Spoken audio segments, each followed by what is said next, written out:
Hello friends, this is Adam with Movie Guy 365, and today I'm going to review the 4K Blu-ray Best Buy exclusive steelbook of the original Ghost in the Shell.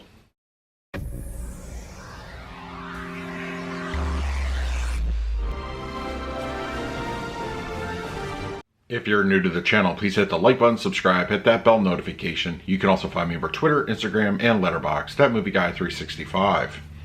Okay, Ghost in the Shell on 4K from Lionsgate, at least released here in the States, in a Best Buy exclusive steelbook, which we'll unbox in just a moment.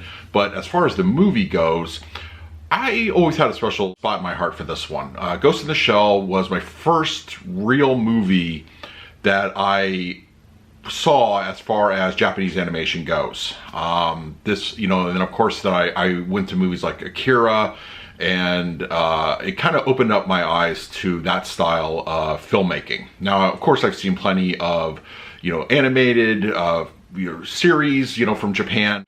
But yeah, I love the movie. I think it's great sci-fi. It has a lot of heart to it. And it's just, it's so beautifully made. Like even when I bought the DVD way back when, I was astounded at the style of animation. And it's always, I felt, looked good on disc. And I couldn't wait to get my hands on the 4K. So, all right, we're gonna talk about that picture quality and audio in just a moment. But first, let's do a quick unboxing of the steelbook. Okay, we have the Best Buy exclusive steelbook of Ghost in the Shell.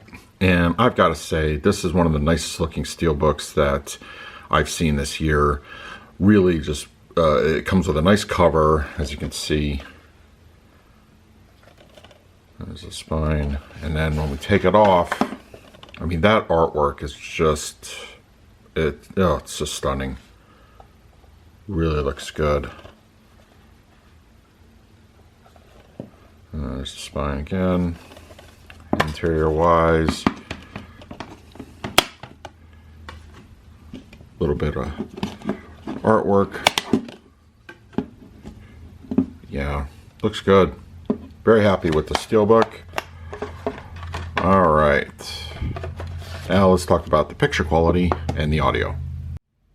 Ghost in the Shell has a 1:8:5 aspect ratio, native 4K resolution, as well as HDR10 and Dolby Vision for the encode. So for purposes of this review, I will be talking about the Dolby Vision. Ghost in the Shell was shot on film, and it does retain some nice film grain throughout the movie. It's pretty consistent, except for a little bit of light DNR that seemed to be selective at times. So it's not a blanket application. I did notice it, but just be aware that DNR, I feel, is present here. So how does the Dolby Vision look? I feel the Dolby Vision really brings an extra layer to an already good looking 4K master. Shadow detail, black levels in particular, I think really stand out. They're pretty deep, slight elevation, but I think that's just more of a design of the animation in a couple spots. But for the most part, it really works, and I think it works well. Colors, I feel, pop, especially with Dolby Vision enabled. It looks good. The neon lighting in particular, the action scenes with gunfire, overall really look very good, and I think just gives you that extra little bit of oomph to your picture. Level of detail also gets a bump up. The style of animation, of course, it can only go so far, it can only be carried so far when rendering into Dolby Vision and HDR, but I think it just squeezes that little bit of extra detail out, in particular the more, up-close shots, and I think for the most part, the Dolby Vision picture here looks really good. For the audio presentation of Ghost in the Shell, we're given 2 Dolby Atmos tracks, one in English and one in Japanese with English subtitles, as well as a 2.0 original mix. Now, I'll be talking mostly about the Japanese audio track with English subtitles. I feel that is an extremely strong presentation. It sounds fantastic. I honestly have no real issues to speak of as far as this goes. Now, as far as center channel goes, with dialogue, comes through clean and clear, no problems there whatsoever. The front speakers, they handle a lot of the action. There's so many action-heavy moments here, and it makes great use of those particular speaker placements. The mid-levels and rears, everything, musical cues, action, ambience, rain trickling down, it just all works here, and I think does so very well. The overhead speakers are given actually quite a bit to do and a lot of discrete channel activity. More or less with the scenes involving helicopters, they're flying right above your head.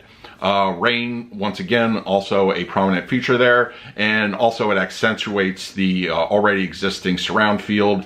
Sounds really good. It's a very immersive overall experience. The LFE is also very aggressive. It's good. It's not too strong, but it's very appropriate, and I think it handles a lot of those heavier action moments very well.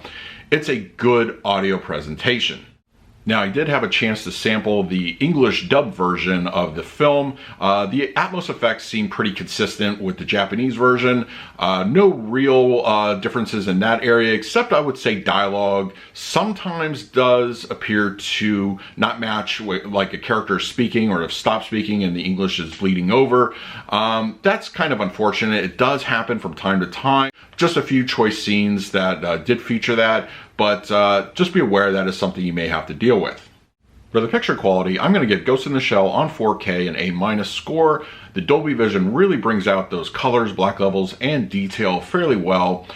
Film grain is pretty consistent with just a light use of DNR, but it looks great, and I feel that it looks better than it ever has on home media format.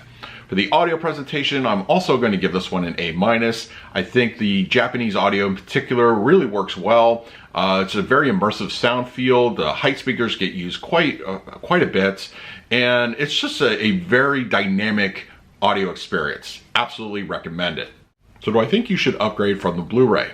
I would say absolutely. Dolby Atmos track alone, I feel, makes it worth the money. Of course, throw in HDR and Dolby Vision, gives you that better picture quality. It looks good. It looks fantastic. It sounds awesome. Just really a good overall, I feel, upgrade over the standard Blu-ray. So that is my review of Ghost in the Shell on 4K. Let me know in the comments section below if you picked it up and what did you think of the presentation. In the meantime, please like, subscribe, hit that bell notification. So until next time, this is Adam with Movie Guy 365. I will see you at the movies.